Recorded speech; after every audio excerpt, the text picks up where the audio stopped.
শিক্ষা জাতির মেরুদণ্ড। সেই মেরুদণ্ড গড়ার কারিগর যদি হয় ভক্ষক, তখন কোথায় থাকে শিক্ষা? সম্প্রতি ঢাকা বিশ্ববিদ্যালয়ে ঘটেছে এক বিস্ময়কর ঘটনা, যেখানে ঢাবির শিক্ষক এক শিক্ষার্থীকে বলেন, শাড়ি পরলে কত সুন্দর লাগতো তোমায়, এক্সট্রা ক্লাস লাগলে বলো। সেই সাথে তিনি আরো বলেন, শাড়ি পরতে পারো? কেউ পরিয়ে দিয়েছে নাকি নিজেই পরেছো? কতক্ষণ লেগেছে পড়তে? কুচি দিয়েও পড়তে পারো?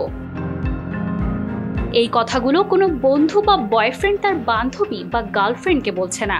অভিযোগ উঠেছে ঢাকা বিশ্ববিদ্যালয়ের মার্কেটিং বিভাগের অধ্যাপক ডক্টর মোহাম্মদ আবুল কালাম আজাদ তার নারী শিক্ষার্থীদেরকে উদ্দেশ্য করে বিভিন্ন সময় এসব কথা বলতেন। সেই সঙ্গে অভিযোগ উঠেছে তিনি পর্দা করা নারী শিক্ষার্থীদের মাস্ক বা নিকাব খুলে চেহারা দেখাতে বাধ্য করেন, শাড়ি পরা শিক্ষার্থীদের দিকে ভিন্ন দৃষ্টিতে তাকিয়ে থাকেন, নারী শিক্ষার্থীদের ব্যক্তিগত তথ্য জিজ্ঞেস করা, নারী শিক্ষার্থীদের কল বা বার্তা পাঠিয়ে বিরক্ত করা, দেখা করতে চাওয়া, পরীক্ষা শেষে খাতা নেওয়ার বাহানায় হাত ধরার চেষ্টা করা সহ নানান ধরনের অভিযোগ উঠেছে এই শিক্ষকের বিরুদ্ধে। সকল অভিযোগ নিয়ে শিক্ষার্থীরা সম্প্রতি অনলাইন ও অফলাইনে মুখ খুলতে শুরু করেছেন।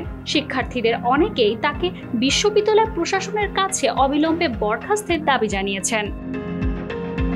গত 18 আগস্ট অধ্যাপক আজাদের বিরুদ্ধে মার্কেটিং বিভাগের চেয়ারম্যান ও শিক্ষকদের কাছে নিজেদের সাথে ঘটে যাওয়া ঘটনা তুলে ধরে মৌখিক অভিযোগ জানান ভুক্তভোগী ও সাধারণ শিক্ষার্থীরা। পরে অধ্যাপক আজাদের শাস্তির দাবিতে বিভিন্ন স্লোগান দিতে দিতে মিছিল নিয়ে হাজী মোহাম্মদ মুহসিন হলের আবাসিক শিক্ষক কোয়ার্টারে তার বাসার সামনে অবস্থান নেন শিক্ষার্থীরা।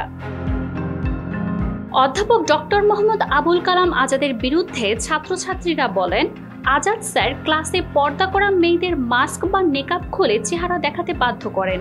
একজন মেয়েকে পরপর 2 দিন মাস্ক খুলে চেহারা দেখাতে বাধ্য করেছিলেন। কোনো মেয়েকে মনে ধরলে তাকে ডেকে সামনে এসে বসার জন্য বলতেন। কোনো মেয়েকে এক্সাম হলে পেলেই পাশের বারান্দায় যেয়ে কুনজরে তাকিয়ে থাকতেন। পরীক্ষার সময় এক মেয়ের ইনবক্সে মেসেজ দিয়ে বলেছিলেন, এক্সট্রা ক্লাস লাগলে বলো। অনেক মেয়েকে ফোন কলে বা মেসেঞ্জারেও কল দিয়ে বিরক্ত করতেন। কল দিয়ে সরাসরি দেখাও করতে বলেছিলেন। আওয়ামী লীগের আর ওনার চাটুকারিতা করলে পরীক্ষায় নাম্বার বাড়িয়ে দিতেন। এ বিষয়ে মার্কেটিং বিষয়ক চেয়ারম্যান অধ্যাপক ডক্টর ABM শহীদুল ইসলাম গণমাধ্যমকে বলেছেন, এ সকল অভিযোগের বিষয়ে সম্প্রতি আমাদের বিভাগকে শিক্ষার্থীরা জানিয়েছে। যখন তারা এগুলো জানায় তখন কয়েকজন শিক্ষক ও আমি উপস্থিত ছিলাম।